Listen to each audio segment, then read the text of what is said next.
buktikan bahwa Yesus adalah Tuhan sesungguhnya atau Tuhan sejati, pencipta dan penguasa alam semesta, yang disembah manusia semasa hidupnya sebagaimana klaim Alkitab, dengan mengajukan bukti-bukti eksternal atau historis yang meyakinkan.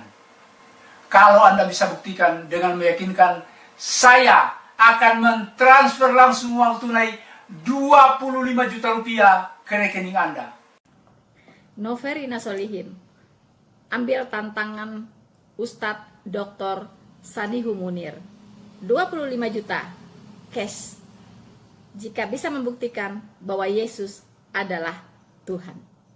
Yuk kita buktikan.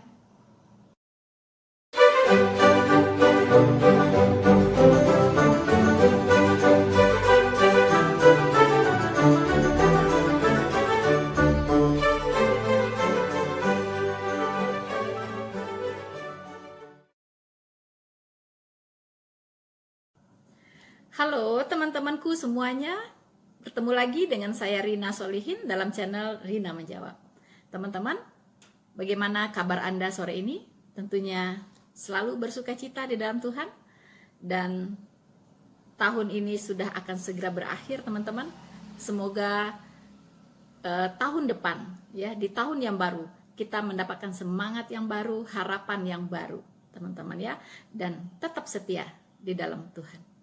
So, teman-teman, kali ini saya akan menanggapi sebuah tantangan, ya, lebih tepatnya tantangan dari seorang ustadz, ya. Namanya Ustadz Sanihu Munir. Mungkin teman-teman sudah pernah mendengar. Sanihu Munir sangat meyakini bahwa Yesus itu bukan Tuhan dan tidak akan pernah bisa dibuktikan bahwa Yesus itu adalah Tuhan, ya. Nah, tidak tanggung-tanggung teman-teman, Sanihu Munir berjanji akan mentransfer 25 juta cash. Nah, teman-teman, ketika saya melihat video ini, jadi saya lihat, wow, lumayan nih 25 juta. Ya kan?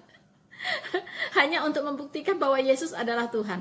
Wow, itu memang kesukaan saya ya. Dimana-mana saya selalu membuktikan bahwa Yesus adalah Tuhan. Dan juga inilah salah satu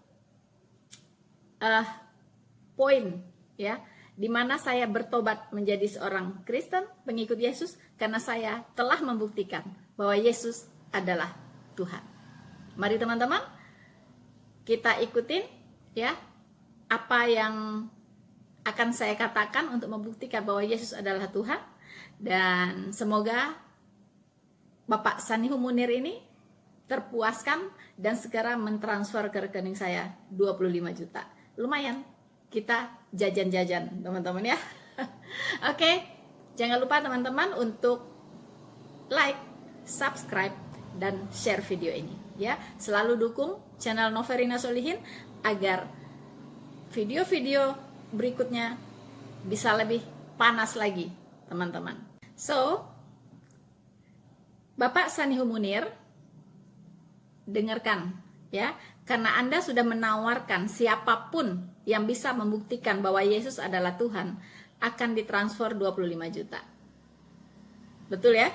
Nah, dan saya akan mengambil tantangan ini bukan karena 25 jutanya, tapi karena saya suka membuktikan bahwa Yesus adalah Tuhan. Ya.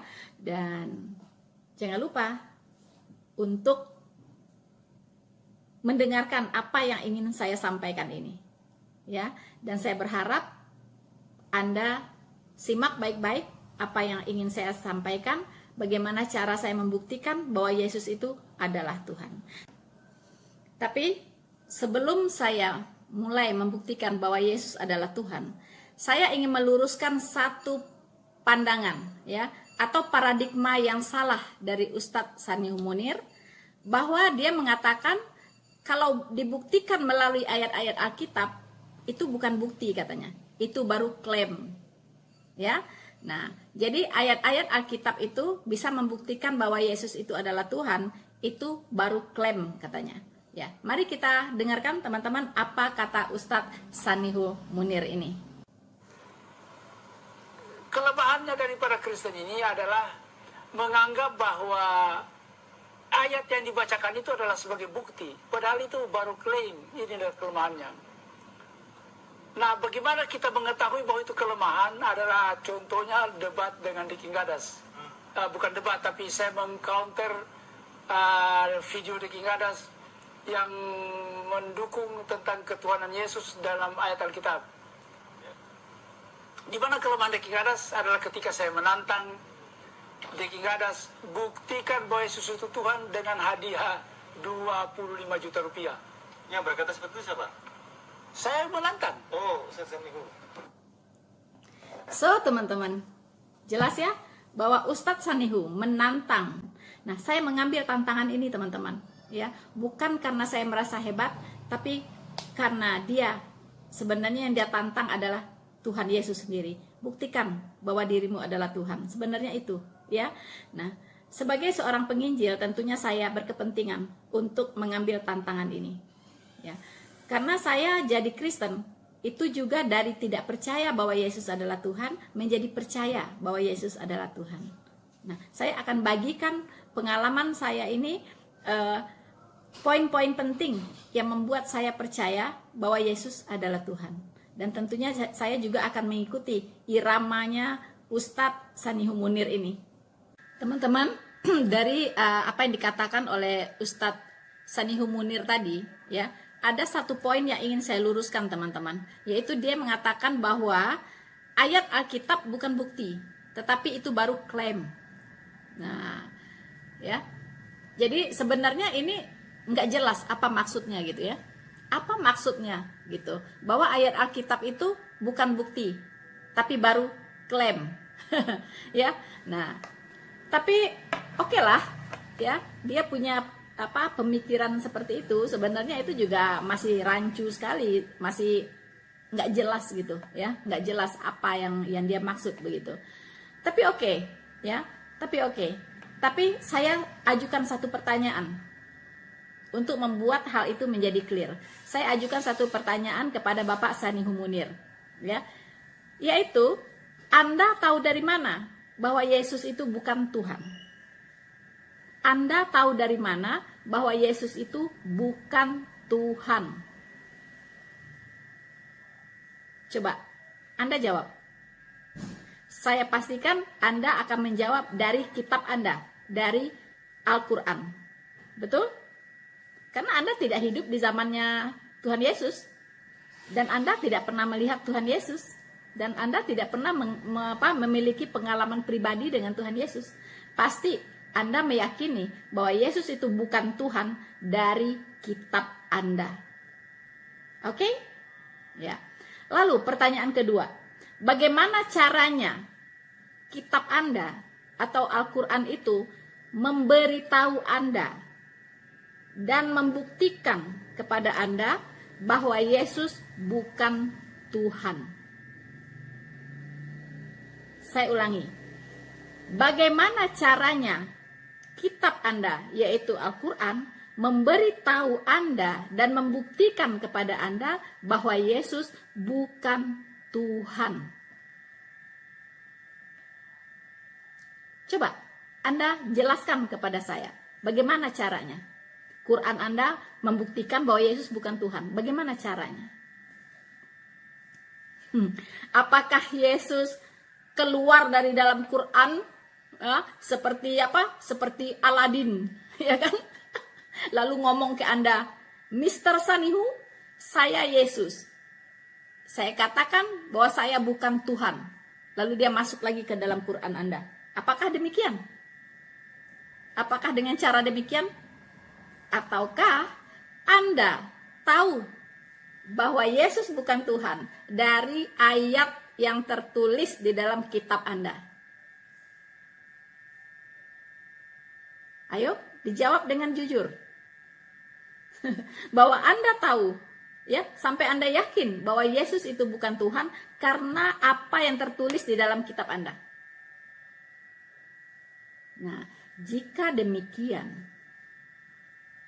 kita samakan persepsi, ya, bahwa apa yang tertulis di dalam kitab Anda tentang Yesus bahwa dia bukan Tuhan, itu hanya klaim. Itu bukan bukti, tapi itu baru klaim. Saya ikutin, ya. Kemana Anda mau lari, irama Anda, nada Anda kemana, saya ikutin.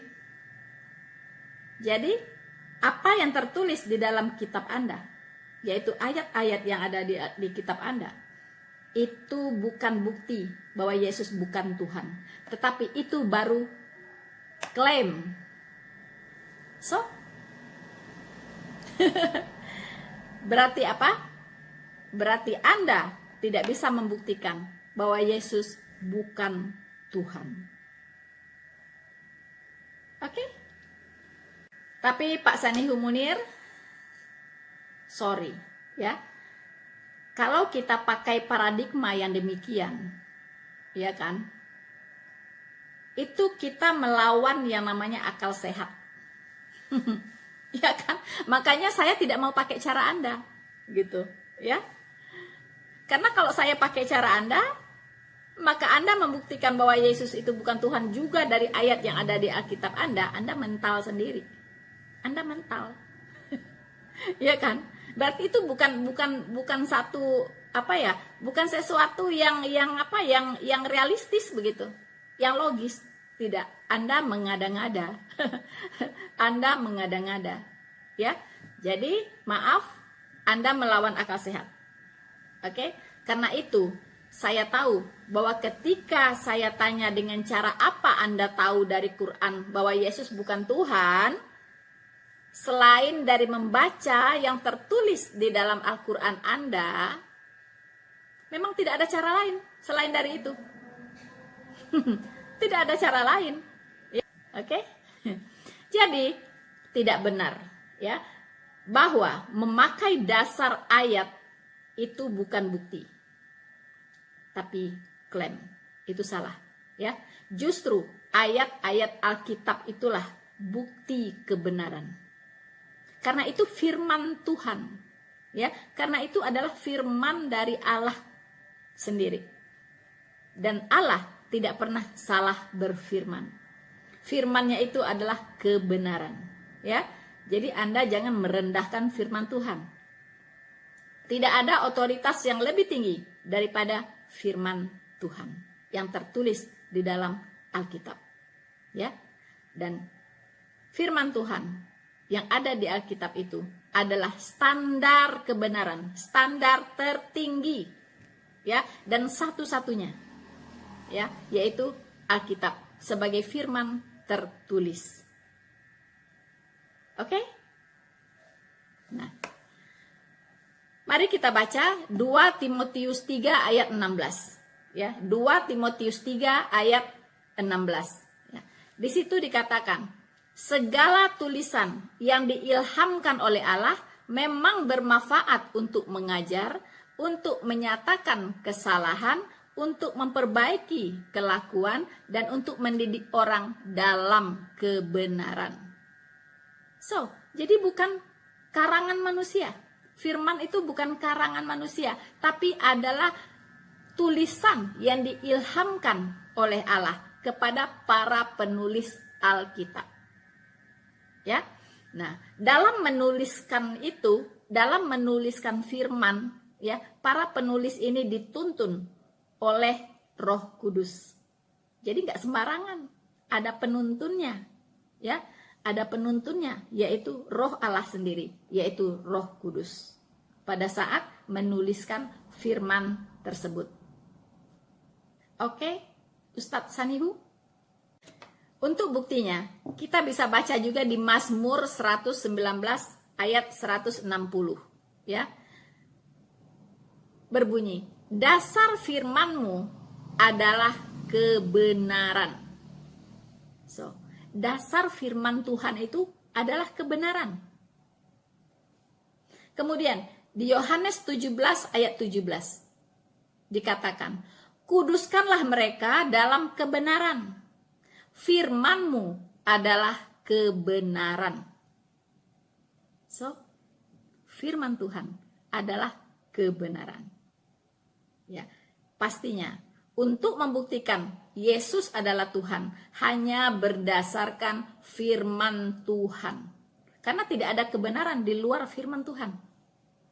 Tidak butuh bukti-bukti di luar firman Tuhan. Ya, karena itu sifatnya sangat relatif.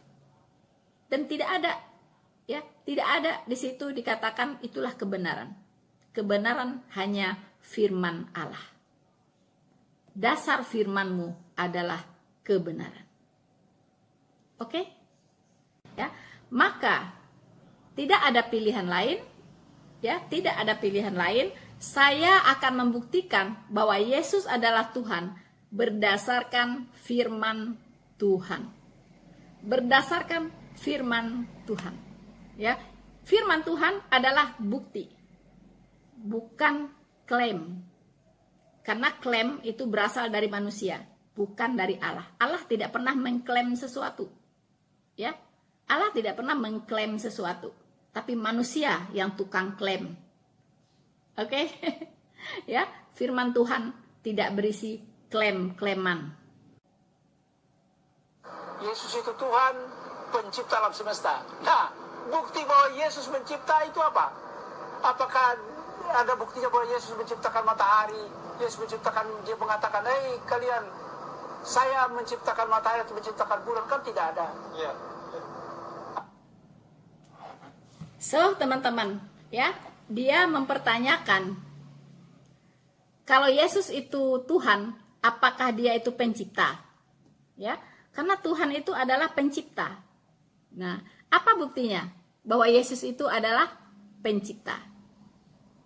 So, teman-teman.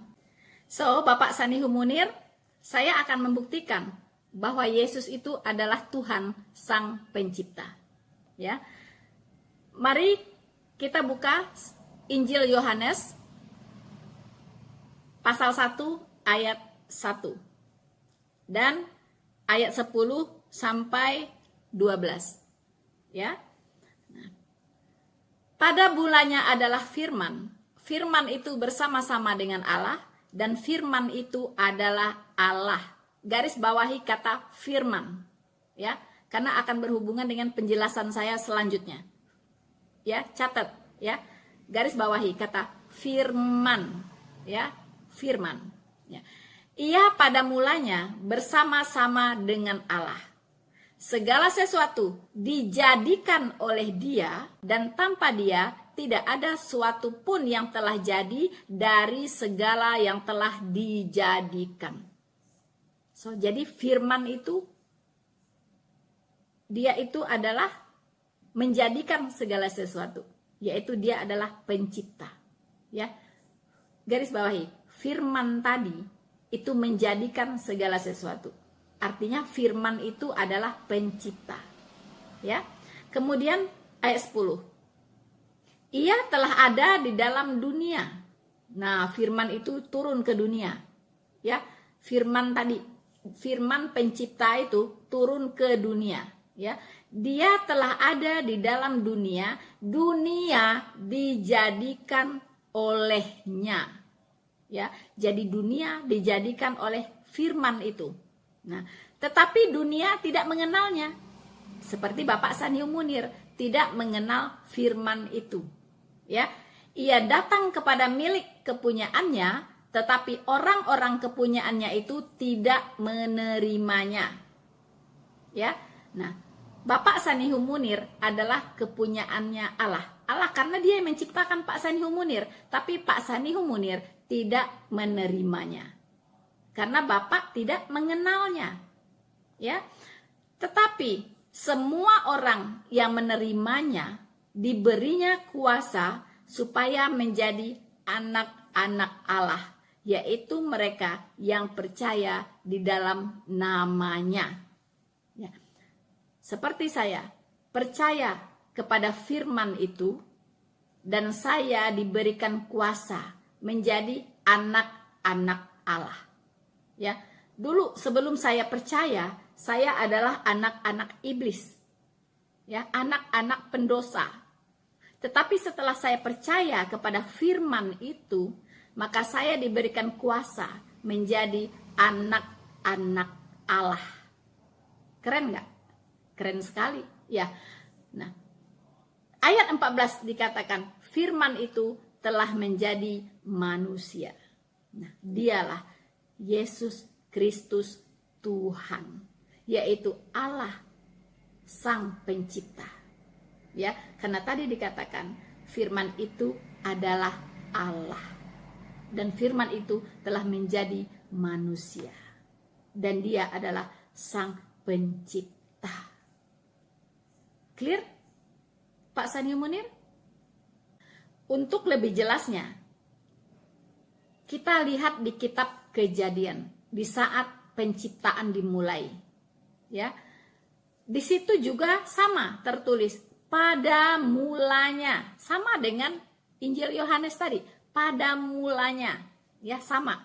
Di kitab Kejadian 1 pasal 1 diawali dengan kata ya, pada mulanya Allah menciptakan langit dan bumi. Ya, bumi belum berbentuk dan kosong, gelap gulita menutupi samudra raya, dan roh Allah melayang-layang di atas permukaan air. Berfirmanlah Allah, jadilah terang. Lalu terang itu jadi. Ya, jelas di sini bahwa yang menciptakan itu adalah firman. Ya, firman. Nah, inilah konsep Allah Tritunggal dimulai dari sini. Ya. Dimulai dari sini. Allah, roh Allah, ya kan? Dan firman. Firman itu adalah Tuhan Yesus sendiri. Firman hidup. Firman hidup kekal. Dialah Yesus Kristus, yaitu pribadi Allah sendiri. Clear? So, yang kedua, pertanyaan dari Bapak Sani Humunir adalah, Tuhan itu penguasa. Yes, Tuhan adalah penguasa langit dan bumi. Ya. Nah, apakah Yesus itu penguasa? Ya kan? Nah, apakah Yesus itu penguasa? Pertanyaan dari Ustadz Sani Humunir. Dan dia bertanya lagi, kalau Yesus itu berkuasa, apakah Yesus yang mencabut nyawa orang? Apakah dia yang mencabut nyawa orang? Begitu. Mari kita dengarkan teman-teman apa yang dikatakan oleh Bapak Sani Humunir berikut ini. Tuhan itu kan penguasa alam semesta. Lah, contohnya sederhana, apakah ada bukti bahwa Yesus pernah mencabut nyawa manusia? Nah, itu kan Tuhan. Kalau dibilang Tuhan tentu memenuhi kriteria Tuhan. So, jelas ya teman-teman? Yang dipertanyakan oleh Ustadz Mu'alaf Sani Humunir adalah, Tuhan itu kan penguasa alam semesta, ya kan? Apakah Yesus itu penguasa? Kalau dia penguasa, apakah dia pernah mencabut nyawa atau dia mencabut nyawa manusia begitu? Ya, teman-teman. Aduh, lagi-lagi bukan saya yang menjawab Anda, Pak Ustadz, tetapi adalah firman Tuhan. Firman Tuhan adalah kebenaran, ya. Jadi, firman Tuhan yang akan menjawab pertanyaan Anda. Saya akan bacakan Matius 28 ayat 18. Yesus mendekati mereka dan berkata, "Kepadaku telah diberikan segala kuasa di sorga dan di bumi." Segala kuasa, termasuk kuasa mencabut nyawa tentunya. Segala kuasa, bahkan kuasa mengampuni dosa, itu pun dimiliki oleh Tuhan Yesus. Ya, dosamu sudah diampuni. Nah, orang Yahudi sampai bingung, siapa orang ini? Kok dia bisa-bisanya mengampuni dosa? Siapa dia? Ya, dia menyamakan dirinya dengan Allah. Begitu. Ya, bahkan dia menyebut dirinya anak Allah, berarti dia menyamakan dirinya dengan Allah. Tambah lagi, dia mengatakan bahwa dia berkuasa mengampuni dosa. Teman-teman, ayat ini clear, ya. bahwa Yesus Kristus Tuhan itu adalah penguasa, adalah Allah yang maha kuasa. Di Pulau Patmos, kepada Rasul Yohanes dalam penampakan, Tuhan Yesus 3 kali menyatakan dirinya sebagai Allah yang maha kuasa. Ya. Di Wahyu 1 ayat 8. Saya bacakan untuk kita semua. Aku adalah Alfa dan Omega, firman Tuhan Allah. Ingat, firman itu adalah Allah, firman itu adalah kebenaran, firman itu adalah pencipta. Ingat yang tadi sudah saya katakan, ya. Nah, aku adalah Alfa dan Omega, firman Tuhan Allah yang ada dan yang sudah ada dan yang akan datang, yang maha kuasa. Teman-teman, dengarkan ini, Pak Sanihu Munir sangat clear ya, bahwa Yesus Kristus adalah Tuhan yang maha kuasa. Dia adalah yang kekal, ya. Allah yang kekal, yang ada, yang sudah ada, dan yang akan datang. Itulah artinya Alfa dan Omega, kekal. Firman Tuhan Allah, dia itu. Ya, tadi sudah dikatakan di Injil Yohanes, firman itu adalah menciptakan alam semesta. Dunia dijadikan olehnya. Ya, nah, jadi tidak perlu diragukan lagi, ya, berdasarkan kebenaran firman Allah sendiri, bahwa Yesus Kristus adalah Tuhan, adalah Allah yang maha kuasa. Apakah dia mencabut nyawa? Tentu, nyawa Anda dan saya ada di tangannya. Tetapi apakah dia mencabut sendiri? Tentu dia pakai pekerjanya, yaitu para malaikat. Malaikat apa yang mencabut nyawa? Ya, kalau di agama saya yang dulu, Israfil namanya. Kalau Israfil datang memanggil, sekujur tubuh kan kedinginan. Saya masih ingat lagunya, ya. Israfil nama malaikatnya, ya. Itulah yang ditugaskan untuk mencabut nyawa orang. Tetapi berdasarkan tentunya tugas yang diberikan oleh Tuhan Yesus. Ya, karena begitu banyak nyawa yang dicabut setiap hari, pasti dia punya pekerja untuk itu, ya. Nah, oke, Pak Sanihu Munir. Untuk lebih meyakinkan Anda bahwa nyawa Anda dan saya itu ada di tangan Tuhan Yesus. Saya akan bacakan Wahyu 1 ayat 18. Tuhan Yesus berfirman kepada Rasul Yohanes di Pulau Patmos, ya, lewat penampakan. Aku telah mati, namun lihatlah, aku hidup sampai selama-lamanya, dan aku memegang segala kunci maut dan kerajaan maut. Ya. Jadi Tuhan Yesus itu memegang kunci maut, segala kunci maut, termasuk nyawa Anda dan saya. Ya. Dan kerajaan maut adalah neraka. Ada kerajaan maut, ada kerajaan sorga. Ya. Nah, kerajaan maut itu kuncinya ada di tangan Tuhan Yesus.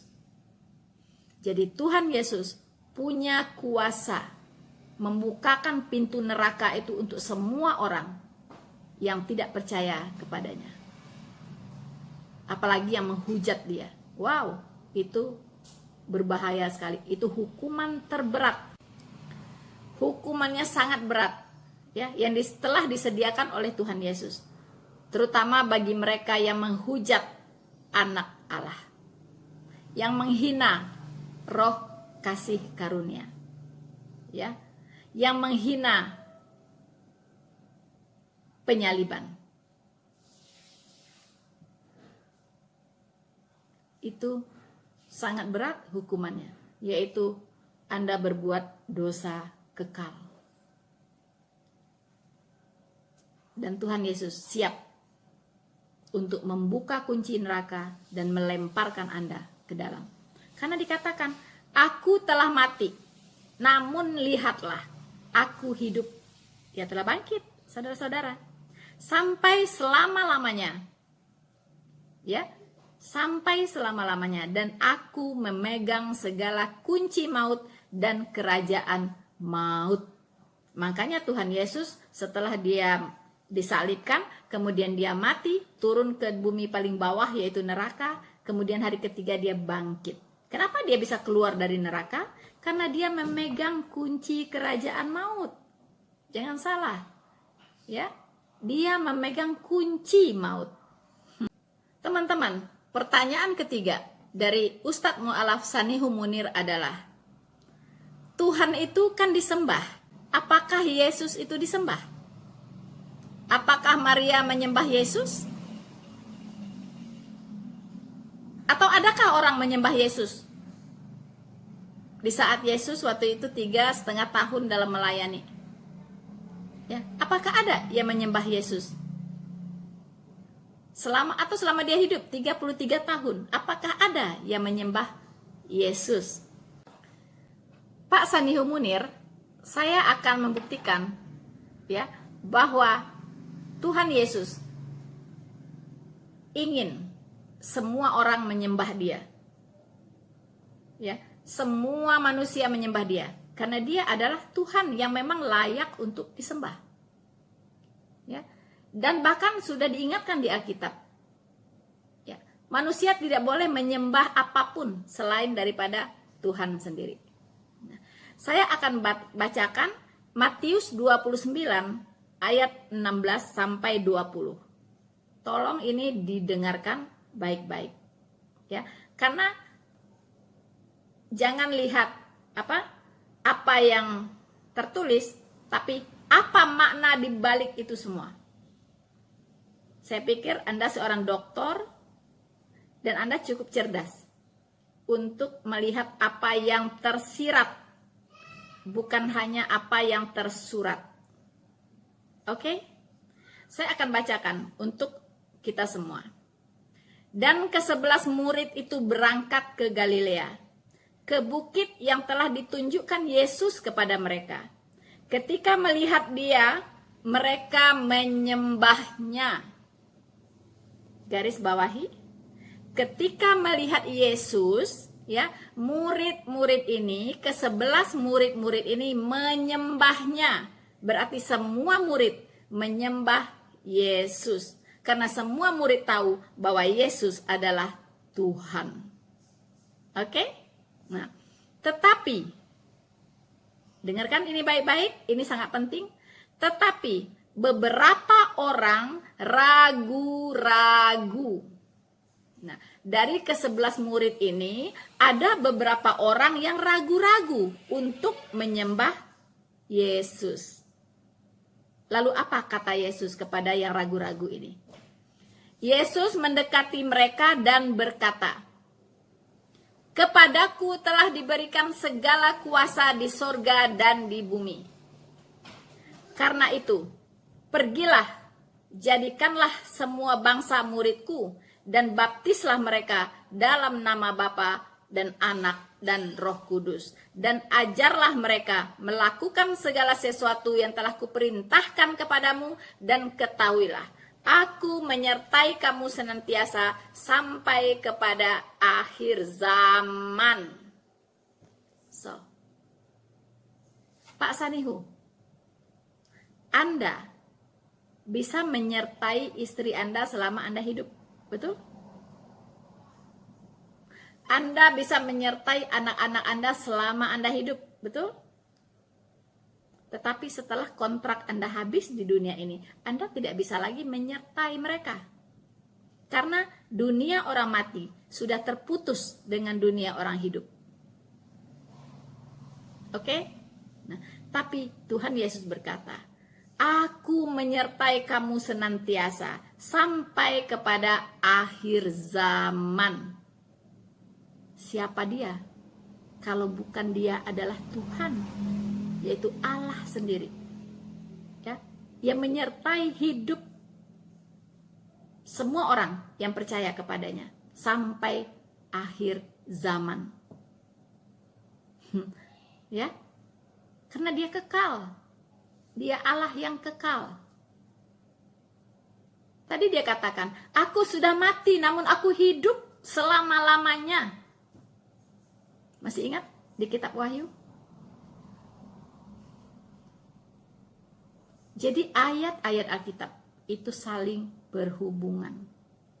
Saling menjelaskan, saling melengkapi. Ya. Begitu luar biasa ayat-ayat Alkitab, karena dia adalah kebenaran.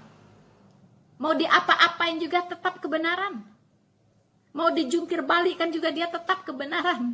Dia bisa mempertahankan dirinya sebagai sebuah kebenaran. Ya, jadi jelas di sini murid-murid menyembah Yesus. Bahkan kepada yang ragu-ragu menyembahnya, dia katakan, kepadaku sudah diberikan kuasa, ya, di sorga dan di bumi. Artinya kamu jangan ragu-ragu. Saya ini Tuhan yang maha berkuasa. Tadi yang ditanyakan oleh Ustadz Sanihu Munir, apakah Yesus itu berkuasa? Yes, dia berkuasa. Makanya dia sedikit jengkel dengan murid yang masih ragu-ragu untuk menyembahnya. Clear sampai di sini? Jadi, kalau murid saja menyembah kepada Tuhan Yesus, tentu terlebih lagi, ya, Maria, adik-adiknya, ya. Dan itu tidak perlu dituliskan. Dengan firman Tuhan ini saja, itu sudah jelas. Semua orang yang mengerti kebenaran pasti menyembah Yesus. Pasti. Karena orang yang mengerti kebenaran sangat paham bahwa Yesus itu adalah Tuhan.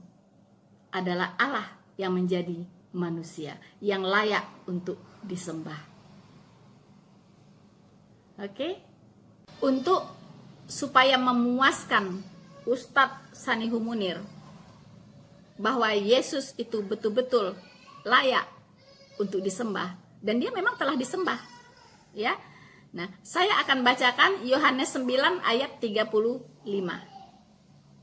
Mari kita dengarkan baik-baik. Apa kata firman ini? Yesus mendengar bahwa ia telah diusir keluar oleh mereka. Kemudian ia bertemu dengan dia dan berkata, "Percayakah engkau kepada Anak Manusia?" Jawabnya, "Siapakah dia, Tuhan, supaya aku percaya kepadanya?" Lalu kata Yesus kepadanya, "Engkau bukan saja melihat dia, tetapi dia yang sedang berkata-kata dengan engkau, dialah itu." Siapa dia itu? Tuhan. Siapa yang berkata-kata dengan orang ini? Yesus. Ya, Yesus mengatakan, bahkan ya, dia sedang berkata-kata dengan engkau, dialah itu. Karena orang ini mengatakan, siapakah dia?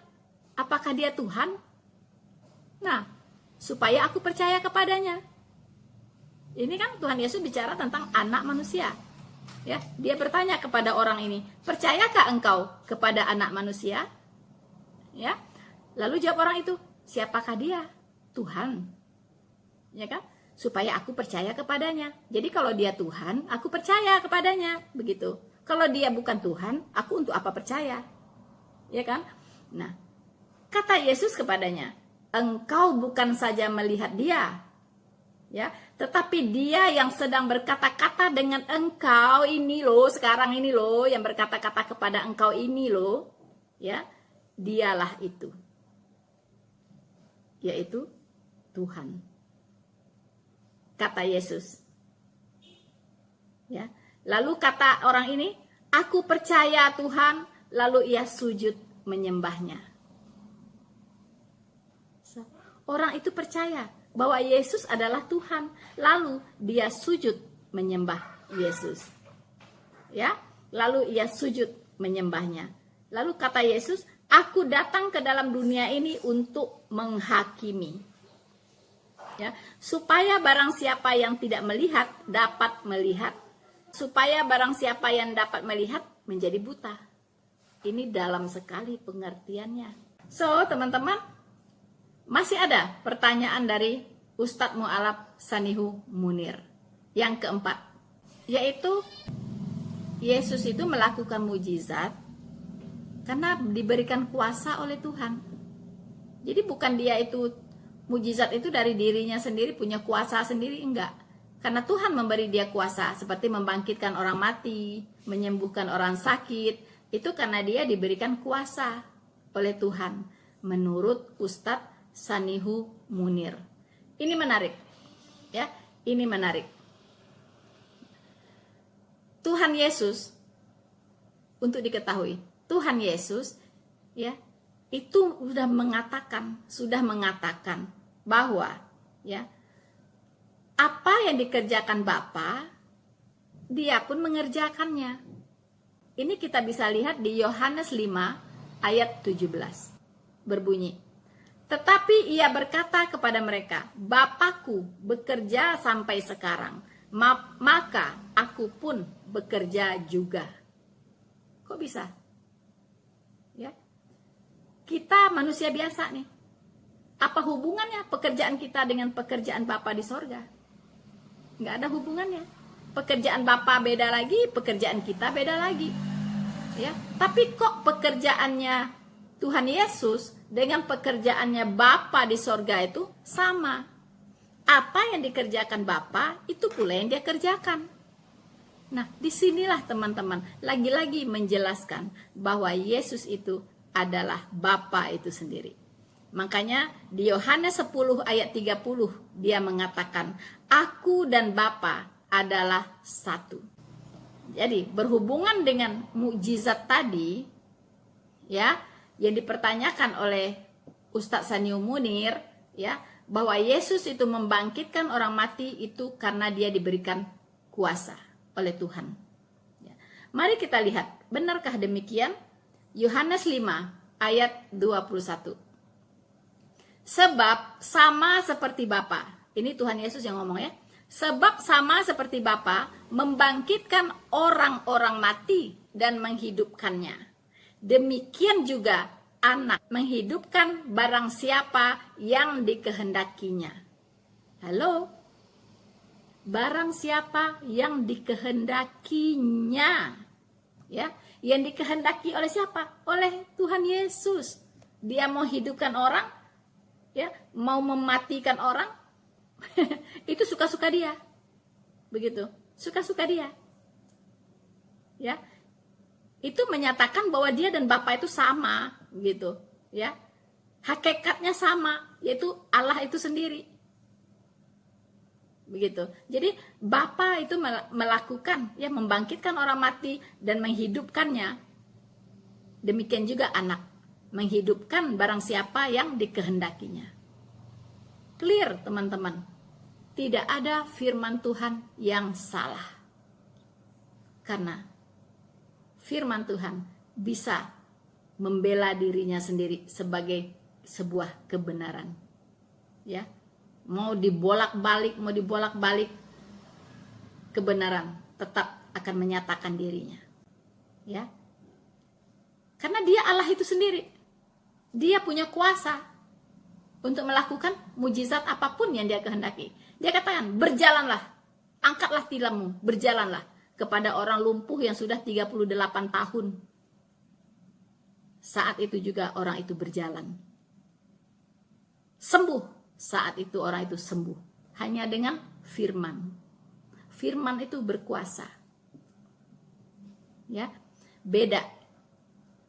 Kalau mukjizat yang dilakukan oleh para nabi dan rasul. Ya, nabi dan rasul itu juga melakukan mujizat, tetapi beda. Ya, nabi melakukan mujizat Ya, itu atas instruksi dari Allah sendiri. Instruksi langsung dari Allah sendiri. Ya. Nah, contoh Musa saat membelah laut Tiberau, di saat bangsa Israel keluar dari Mesir, ya, menuju tanah Kanaan, dikejar oleh tentara Mesir. Tapi Allah menunjukkan kuasanya. Dia memberikan perintah kepada Musa. Ya, mari kita lihat apa yang dikatakan oleh Tuhan yang menginstruksikan kepada Musa apa yang harus dia lakukan sehingga mujizat itu terjadi. Tuhan Yesus tidak pernah diinstruksikan oleh Allah untuk melakukan mujizat apapun. Kalau ada, kasih saya ayatnya. Coba Anda cari di Alkitab, ya, di sepanjang Perjanjian Baru, bahwa Tuhan Yesus saat melakukan mujizat itu diinstruksikan oleh Allah. Kalau ada, hebat. Ya, kalau saya sampai hari ini tidak pernah ketemu Tuhan Yesus melakukan mujizat sekehendaknya sendiri. Dia tidak pernah dituntun atau diinstruksikan atau diperintahkan oleh Allah. Seperti yang terjadi kepada Musa ini. Ya, mari saya akan bacakan Keluaran 14 ayat 15 sampai 18. Ya, berfirmanlah Tuhan kepada Musa. Ingat, berfirmanlah Tuhan kepada Musa. Ya. Mengapakah engkau berseru-seru demikian kepadaku? Katakanlah kepada orang Israel supaya mereka berangkat. Dan engkau angkatlah tongkatmu dan ulurkanlah tanganmu ke atas laut dan belahlah airnya. Sehingga orang Israel akan berjalan dari tengah-tengah laut di tempat kering. So, teman-teman, ya, Musa melakukan mujizat, membelah laut Tiberau, airnya berpisah, teman-teman. Ya, airnya berpisah ke kanan dan ke kiri, dan di tengah-tengahnya kering. Ya, dari tepi pantai ke tepi pantai sana kering untuk dilewati oleh bangsa Israel. Itu siapa yang melakukannya? Bukan Musa, tetapi Allah sendiri. Musa hanya mengacungkan tongkatnya dan kuasa Allah yang bekerja. Ya, di situ. Dan engkau angkatlah tongkatmu dan ulurkanlah tanganmu, ya kan, ke atas laut dan belahlah airnya. Air itu belah, teman-teman. Nah, ini para nabi melakukan mujizat atas instruksi langsung dari Allah. Bedakan dengan Tuhan Yesus melakukan mujizat, tidak ada instruksi. Karena dia adalah Allah itu sendiri. Dia melakukan mujizat sesuai sekehendaknya. Ya. Nah, lalu bagaimana dengan rasul? Para rasul juga melakukan mujizat. Apa bedanya dengan yang dilakukan oleh Tuhan Yesus? Ya. Nah, rasul itu dikaruniai kuasa-kuasa dan tanda-tanda untuk melakukan mujizat. Apa tujuannya? Untuk meneguhkan firman yang mereka sampaikan saat mereka memberitakan Injil. Kita bisa baca di Markus 16 ayat 20. Mereka pun pergilah memberitakan Injil ke segala penjuru dan Tuhan turut bekerja. Ya, Tuhan turut bekerja dan meneguhkan firman itu dengan tanda-tanda yang menguasainya. Jadi Tuhan yang turut bekerja saat mereka melakukan tanda-tanda, yaitu mujizat-mujizat. Jelas ya bahwa Tuhan yang menyertai mereka dan Tuhan turut bekerja dalam pelayanan mereka. Beda dengan Tuhan Yesus. Ya, beda banget, teman-teman. Ya, jadi jelas ya, beda dengan Tuhan Yesus melakukan berbagai mujizat dengan kuasanya sendiri, seturut dengan kehendaknya sendiri. So, Bapak Sanihu Munir, apa yang Anda pertanyakan sudah saya jawab. dengan dalil-dalil sahih ya dari Alkitab, yaitu firman Tuhan yang adalah kebenaran. Tidak ada kebenaran di luar firman Tuhan. Bapak Sanihu Munir, saya ingin mengatakan satu hal, bahwa bukti eksternal Alkitab adalah Al-Quran. Menurut Anda, itu salah besar. Ya, karena eksistensi Tuhan Yesus itu terkandung di dalam Alkitab. Yesus adalah Tuhannya Alkitab. Ya. Jadi yang bisa membuktikan bahwa Yesus itu adalah Tuhan hanyalah Alkitab. Tidak bisa kitab Anda yang ada di luar Alkitab dan datangnya jauh kemudian ingin mengklaim, itu logika sehatnya nggak nyambung. Ya. Jadi tidak mungkin fakta Alkitab diuji dengan Al-Quran. Justru sebaliknya, fakta yang ada di Al-Quran harus diuji dengan Alkitab. Itu yang benar. Karena Alkitab sudah ada jauh sebelum Al-Quran muncul. Ya? Oke? Jangan salah logika, Pak Sanihun. So, teman-teman, saya ingin menutup video ini dengan satu true story yang ada di Alkitab. Ini adalah peringatan untuk kita semua yang harus kita renungkan siang dan malam. Mumpung kita masih ada waktu. Khawatirnya besok bisa terlambat. Ya, yaitu Lukas 16 ayat 19 sampai 31. Yaitu tentang kisah orang kaya dan Lazarus dan Bapak Abraham. Saya akan bacakan untuk kita semua sebagai perenungan. Ada seorang kaya yang selalu berpakaian jubah ungu dan kain halus, dan setiap hari ia bersukaria dalam kemewahan. Dan ada seorang pengemis bernama Lazarus, badannya penuh dengan borok, berbaring dekat pintu rumah orang kaya itu, dan ingin menghilangkan laparnya dengan apa yang jatuh dari meja orang kaya itu. Malahan anjing-anjing datang dan menjilat boroknya. Kemudian matilah orang miskin itu.